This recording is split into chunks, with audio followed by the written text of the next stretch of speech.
పోలవరం ప్రాజెక్టుకి సంబంధించి మొదట్లో 2014లో చంద్రబాబు గారు అధికారంలోకి వచ్చే నాటికి కాంగ్రెస్ పార్టీకి సంబంధించిన రాయపాటి సాంబశివరావు అప్పటికి తెలుగుదేశానికి వచ్చున్నారు. తెలుగుదేశంలో ఉన్న ఆయనకి ఆ కాంట్రాక్ట్ ఉంది వాళ్ళకి సంబంధించినటువంటి సంస్థకి. అయితే ఆ తర్వాత వాళ్ళతో మాట్లాడి ఆయన నవయోగాకి ఇప్పించారు.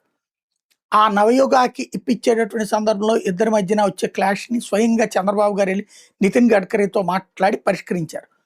అయితే నవయుగ కొన్ని రోజుల తర్వాత ఈలోపు డయాఫ్రామ్ వాల్ ఇదంతా అయిపోయింది. ఆ తర్వాత నవయుగ అనేటటువంటిది రామోజీరావు గారి బియ్యంకుడికి సంబంధించిన సంస్థ. ఆళ్ళకి ఏమాత్రం అనుభవం లేదంటూ జగన్ అప్పట్లో విమర్శించేవాళ్ళు. 2019లో తన అధికారంలోకి వచ్చాక నవయుగాకి తీసేసి మెగాకిచ్చారు. అయితే నవయుగ అప్పట్లో అనుభవం లేకపోవచ్చు కానీ ఇప్పుడు మాత్రం ఒక గిన్నిస్ ఖ్యాతిని ఆర్జించింది. మహారాష్ట్రలోని ప్రతిష్టాత్మక Mumbai Pune express way missing link ప్రాజెక్టులో భాగంగా ప్రపంచంలోని అత్యంత వెడల్పైన భూగర్భ సొరంగాన్ని